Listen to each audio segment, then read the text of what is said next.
আসসালামু আলাইকুম সবাইকে। আজকে আমার রেসিপি ধুকি বা চালের গুঁড়ি।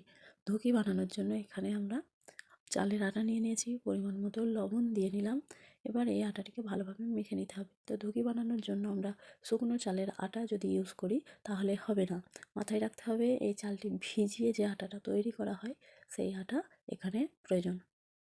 তো আমি লবণটি মেখে নেওয়ার পর এর মধ্যে জল দিয়ে নেব। অল্প অল্প জল দিয়ে ভালোভাবে আটাটিকে মেখে নেব। আটাটি এমনভাবে মাখবো যেন আটাটি শুকনোও না থাকে আবার অতিরিক্ত ভিজেও না যায়।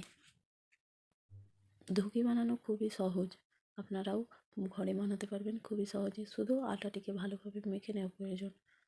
আটাটি ঠিকভাবে মাখতে পারলেই আপনারাও খুব সহজেই ঘরে বসে ধুকি বানিয়ে ফেলতে পারবেন। আমার ভিডিও যদি আপনাদের ভালো লেগে থাকে চ্যানেলটিকে অবশ্যই সাবস্ক্রাইব করে পাশে থাকবেন। তো এখানে আমার আটা মাখা কমপ্লিট।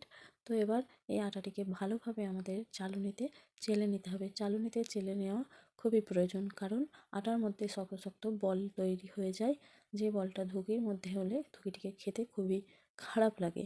তো সেই কারণে চেলে নেওয়া অবশ্যই প্রয়োজন। সম্পূর্ণ আটাটিকে আমি চেলে রেডি করে রেখেছি। এর সাথে কী কী প্রয়োজন চলুন দেখি। তো ছোট্ট একটি বাটির প্রয়োজন।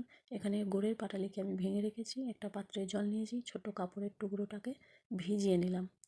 তো এই পাত্রের মধ্যে আমি অনেকটা পরিমাণ জল পুড়েছি, যার মধ্যে আমি ধুকিটা করব, তাই এই জলটিকে আমি ফুটতে দিলাম।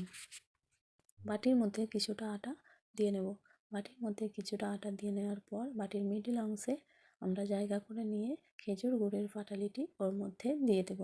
খেজুর গুড়ের পাটালিটি দিয়ে নেওয়ার পর আবারও আমরা আটা দিয়ে ওই জায়গাটিকে ঢেকে দেব। আটা দিয়ে ঢেকে নেওয়ার পর দেখুন অটোমেটিক্যালি ওটা গোল রাউন্ডের মতো একটা শেপ চলে আসছে। তো এবার আমরা দ্বিতীয় যে কাজটি আছে সেইটি করব।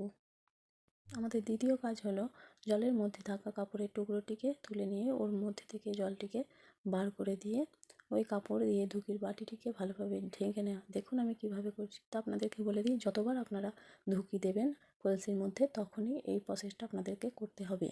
তো এবার আমি ধুকিটিকে ঢেকে নেব। ঢেকে নেওয়ার পর কলসির মুখে আমি এটা দিয়ে নেব। কলসির মধ্যে জল কিন্তু ফুটছে, তো আমি এটা দিয়ে নেব। দিয়ে নেওয়ার পর বাটিটিকে ভিতর থেকে বার করে নেব। বার করে নেওয়ার পর আমি এই কাপড় দিয়ে ধুকিটিকে ভালোভাবে ঢেকে দেব। ধুকিটিকে বেশ কিছুক্ষণ হতে দেব। তারপরে ধুকি হয়েছে কিনা দেখার জন্য আমি ধুকির মধ্যে দুটো আঙুল দিয়ে প্রেস করব। তো যদি ধুকি কাঁচা থাকে আমার হাতের মধ্যে আটা লেগে যাবে। আমার এখানে ধুকি কমপ্লিট। তো দেখুন কত সুন্দর ধুকিটিকে দেখতে লাগছে।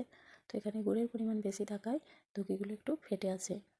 তো আমার ভিডিও যদি আপনাদের ভালো লেগে থাকে চ্যানেলটিকে অবশ্যই সাবস্ক্রাইব করে দেবেন। পাশে থাকবেন, সুস্থ থাকবেন, ভালো থাকবেন। আল্লাহ হাফেজ।